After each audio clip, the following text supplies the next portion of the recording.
Can you think of someone who spent years in church but does not demonstrate true faith? Life would be wonderful if just hearing the word changed us and we never needed testing, but that is not the case. As human beings, we hold on to our habits and we often require practice to learn to respond in new ways. Sometimes we refuse. Paul warns against this in 2 Timothy 3 1 through 9. Please forgive the length of this, but I think this entire passage is important to quote. But know this the passage. Difficult times will come in the last days, for people will be lovers of self, lovers of money, boastful, proud, blasphemers, disobedient to parents, ungrateful, unholy, unloving, irreconcilable, slanderers, without self control, brutal, without love for what is good, traitors, reckless, conceited, lovers of pleasure rather than lovers of God, holding to the form of religion but denying its power.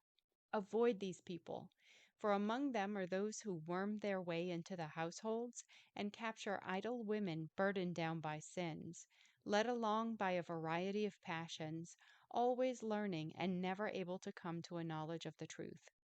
Just as Jannes and Jambres resisted Moses, so these also resist the truth, men who are corrupt in mind, worthless in regard to the faith.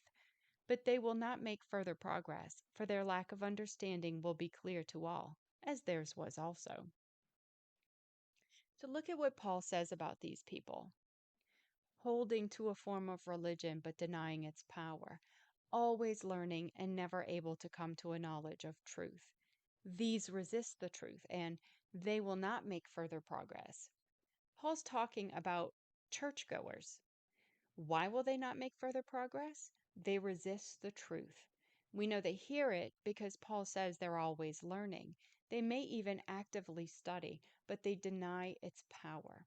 I'd love to know what the full range of Paul meant with that phrase, but I suspect that in some it means they failed their tests. When it came to practice, I bet these men acted without faith. Contrast them with Abraham, the man who is held up as an example of faithfulness.